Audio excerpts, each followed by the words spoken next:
ఈరోజు కాకినాడ జిల్లా సామర్లకోట సంత మార్కెట్లో మద్యపాన వ్యతిరేక ప్రచార కమిటీ, జ్ఞాన విజ్ఞాన వేదిక, ప్రజా సంఘాలు అన్నీ కలిపి ఈరోజు మద్యపానం మీద అవగాహన ర్యాలీతో పాటు అవగాహన కల్పించడం జరిగింది. అన్ని రాజకీయ పార్టీల్ని మేము సూటిగా ఒకటే అడుగుతూ ఉన్నాం. మీరు ప్రజలను పరిపాలిస్తారా? ప్రజల చేత తాగిస్తారా? మీరు ప్రజల చేత భారత రాజ్యాంగ హక్కు ప్రకారంగా ప్రతి పౌరుడు భారత రాజ్యాంగం ఇచ్చినటువంటి హక్కు ఓటు. ఆ ఓటు అనేది ప్రలోభాలకు గురై ఓటేస్తే యువతరాన్ని, దేశ సంపదను నాశనం చేసుకోవాల్సి వస్తుంది. యువతరమా మేలుకో.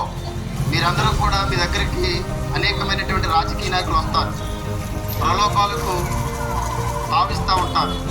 మీరు ప్రలోభాలకు గురి కాకుండా ప్రజల చేత వారు మంచి మార్గంలో నడిపించాలంటే మద్యాన్ని, మాదక ద్రవ్యాన్ని పూర్తిగా నిషేధించండి అని ఏ రాజకీయ పార్టీని నిలదీసి అడగండి.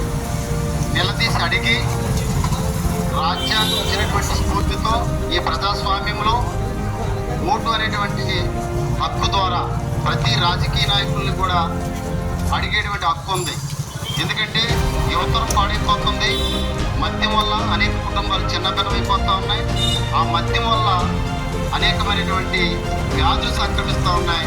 మద్యం వల్ల లివర్లు, కిడ్నీలు, ఆ శరీర భాగాల్లో ఉన్నటువంటి ప్రతి అవయవం కూడా పాడైపోతూ ఉంది. కాబట్టి ప్రభుత్వాలన్నీ కూడా మరి ఈ ప్రజలను కాపాడవలసినటువంటి అవసరంతో బాధ్యత ఉన్నప్పటికీ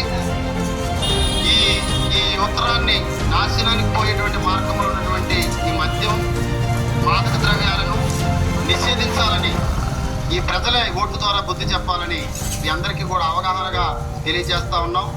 మా ఒక్క డిమాండ్ ఏంటంటే మద్యాన్ని పూర్తిగా నిషేధించినప్పుడే అసలైనటువంటి రాజ్య పరిపాలన జరిగినట్లుగా రాజ్యాంగ స్ఫూర్తితో మేమందరం కూడా ఈ మద్యపాన వ్యతిరేక పోరాటం తరఫున మేము డిమాండ్ చేస్తూ ఉన్నాం, మేము అడుగుతూ ఉన్నాం.